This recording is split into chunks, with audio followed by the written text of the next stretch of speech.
So, here we are. There are two things that's going to happen in this video. Number one, I say my personal opinion. And number two, people fucking slaughtering me for not choosing their favourite Assassin's Creed game to be number one. Now, I have a few disclaimers that I would like to share. So the first disclaimer is that in this list, I'm only including the main games. So that means I will not include Assassin's Creed Chronicles or Bloodlines and so on. What the actual fuck? How can you do this? Assassin's Creed Chronicles is my favourite game, you sack of shit. However, if you really want me to rank them, then let's see, shit, and fucking shit. The reason being is, if you like those games, then you must have had 5 bricks dropped on your head, and you should probably seek professional help. Okay, so before we get on to it, I'd just like to say, this is my own personal opinion. I'm not trying to conflict my opinion onto you guys. If you can respect my opinion, then I'll respect yours, and if you want, just comment your own opinion in the comments. So in last place, it has to be Assassin's Creed Odyssey. I think we can all agree that Assassin's Creed Odyssey was basically wank. It just felt like we were not playing an Assassin's Creed game. It was like someone at Ubisoft thought of a good Greek game and decided to slap an Assassin's Creed title on to milk that cow even more. The characters, Alexos and Cassandra, was very plain and very boring. And not to mention that the parkour was about as good as a fucking cat trying to balance on a thin piece of air. In other words, it was pretty shit and horrendous. Don't get me wrong, if it was just an RPG, Greek and Roman game, it'll be amazing. It's very fluent in that area, in fact. However, this is about Assassin's Creed, and this game just didn't feel like it to me.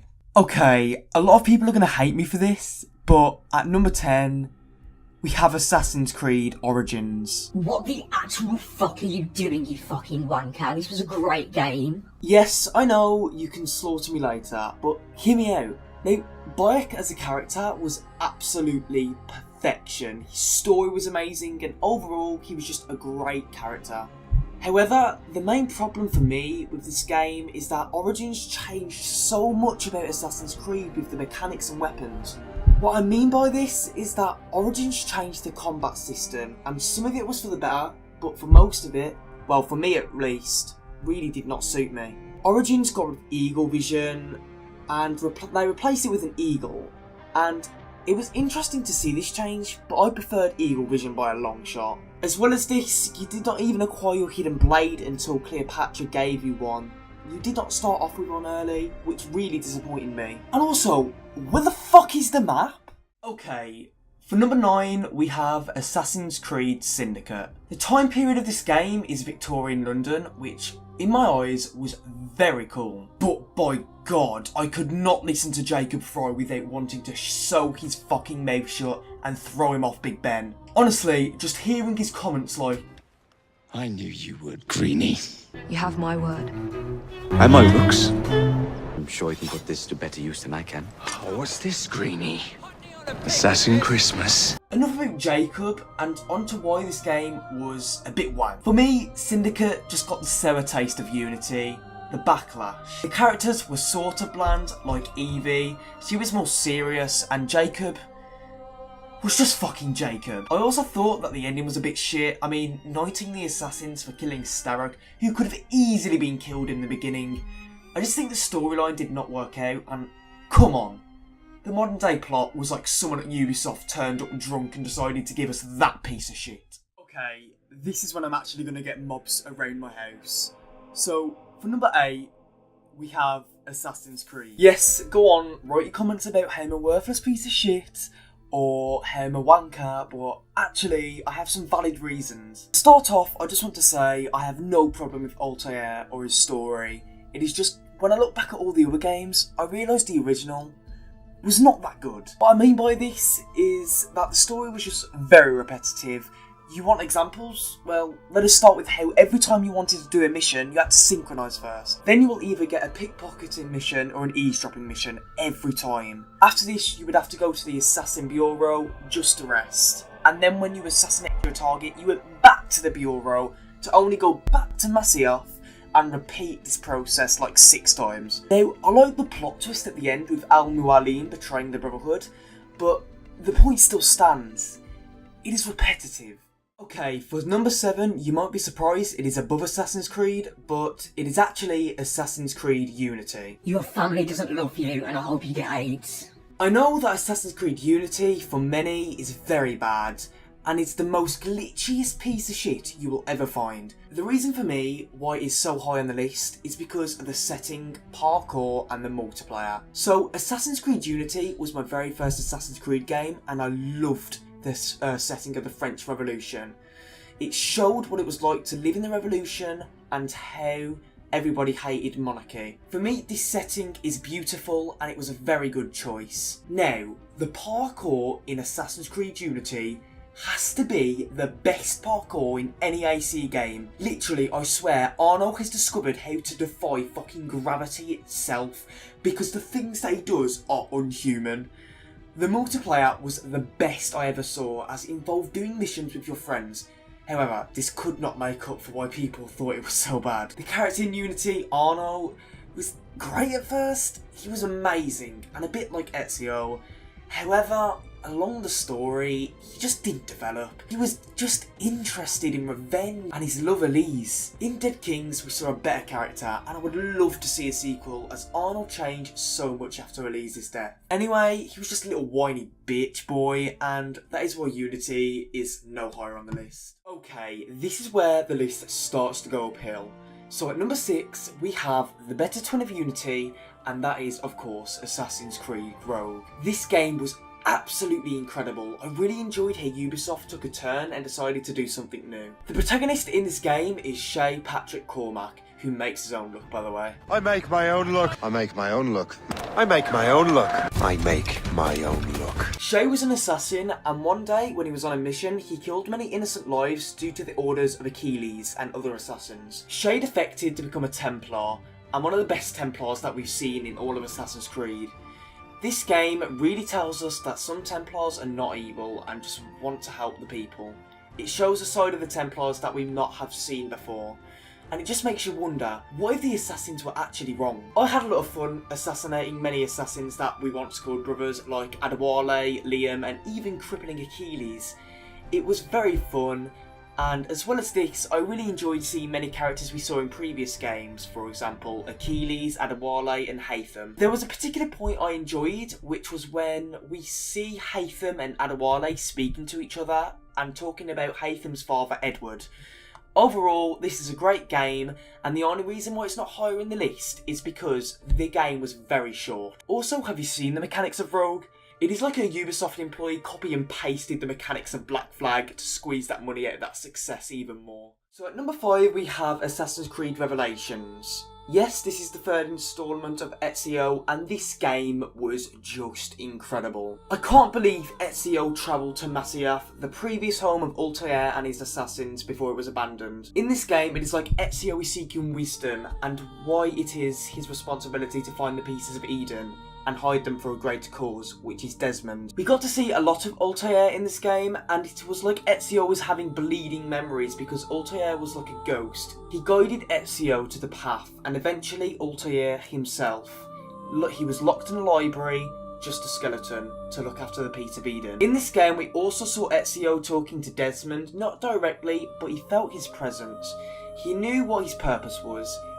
He was a piece on a chessboard in a long game. Overall, I thought this game was a nice finish of Ezio's story. Yes, we got Embers, but we couldn't play as Ezio. As well as this, we also got introduced to the hook blade, which helped Ezio climb up buildings faster. This game was the weakest of the Ezio trilogy, mainly because he is old, and it was just not as good as the other two.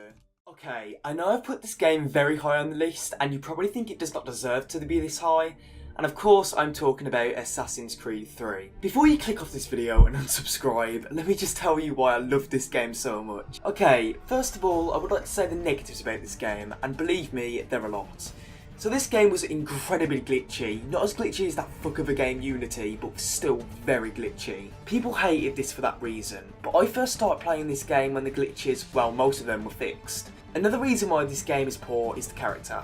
Connor Kenway was a very, very, very angry character. Give me Lee! He was full of rage, and he did not develop at all in the game. It was like he never learned anything from Achilles, and he was still going on about his mother's death and how how he has to protect his people, how they come first. It was like Connor just jumped into situations he did not understand, and his grudge on Lee made him into an animal, and he would just not listen to the wisdom of Keeley's and followed his own path. This is why many people hate Connor in this game. However, let me tell you why I love this game and Connor. I like it because I have to say, even though Connor is very annoying and stupid sometimes, he does learn in time to gain wisdom and think before he acts. His fighting skills are absolutely ruthless. He dominates any opponent with ease and even killed his own father, the Grandmaster Templar. However, people think Haytham let his son kill him, and this is a theory I support. In any doubt, Connor's fighting skills and his natural parkour abilities make him, in my opinion, the best fighter in all of Assassin's Creed, even better than Ezio. As well as this, the time period of the Revolutionary War is my favourite time period ever in history, and it was great to play as Haytham, who was also a great touch of the game. So at number 3 we have Assassin's Creed 4 Black Flag. Oh my, this game has to be one of the best pirate games I have ever played. People fell in love with this game as it has so much possibilities and tasks. For example, you can explore many islands and shipwrecks using the diving bell to explore them. There was a great naval combat which you could defeat ships to upgrade the jackdaw, then defeat legendary ships to gain high amounts of reals. You could also perform assassin contracts, and out of the Animus in the modern day story, you can hack computers, watch high security videos and read confidential emails. The character Edward Kenway, father to Haytham and grandfather to Connor, this guy has to be my favourite Assassin's Creed character in all time. He's an amazing pirate and assassin with a lovable personality. His story was so unique and so real to the time period. He left to be a pirate so he could support his wife. However, I have to say some things that are bad about this game, and one of these things was a lot of the missions in Assassin's Creed Black Flag was tailing missions. You would either tail on foot or tail with your ship. There was a lot of these missions and it just seemed very repetitive. Another bad thing that was about this game was it was just like an origin story. Edward did not become an assassin until almost the end of the game. He was in conflict with Kid whether he should join the Brotherhood or not. However, this did not affect the game as Edward had knowledge of both assassins and Templars. It would be just very nice to see a sequel with Edward Kenway when he is an assassin of the Caribbean. Without these bad things in this game, then this game would obviously be number 1 on my list. And at the number 2 spot we have Assassin's Creed Brotherhood. This game is what made me fall in love with Assassin's Creed. This is almost perfection of an Assassin's Creed game, and it is the second instalment of the Ezio trilogy. This game allowed us to perform a lot of new things. For example, Ezio had to build back the Brotherhood, and that is what he did. In this game you could recruit people to train and eventually become assassins. You could call upon these assassins to kill enemies if you are in a tight situation or if you wish to be stealthy. We get to see how Ezio is living his midlife and what happened after the event of Assassin's Creed 2. How he left the vault and Cesare Borgia takes the apple for himself and kills the beloved Mario. Overall, I could not find anything wrong with this game. It was amazing and I liked it so much. The modern day storyline was perhaps one of the greatest we've ever had, and it is just an amazing game. And of course, we all saw it coming. At the number 1 spot, we have Assassin's Creed 2. Everybody loves this game. It has an incredible story and the protagonist is the most well-known character in all of Assassin's Creed. This game has an incredible setting of Venice and you get to work with a lot of historical people like Leonardo da Vinci. This game, all in all, has been the most critical game in Assassin's Creed history, and the main plot makes sense and is not ridiculous. As well as this, the modern day was amazing, and this game really represents Assassin's Creed. This game is perfect, and the protagonist is even more lovable. Ezio is well known and loved around the globe. In fact, whenever I think of Assassin's Creed, Ezio pops up in my mind. This game should be the first game a new Assassin's Creed player should go to, because it really represents the franchise really well. So, there we have it, all of the games ranked from Assassin's Creed, and I appreciate you for respecting my opinion. Feel free to write your list in the comments, and if you'd like to see more Assassin's Creed videos, just ask. Also, I put a lot of work into this video, and this video took around 4 hours to make, so if you don't mind hitting that subscribe button so I can bring you more Assassin's Creed content.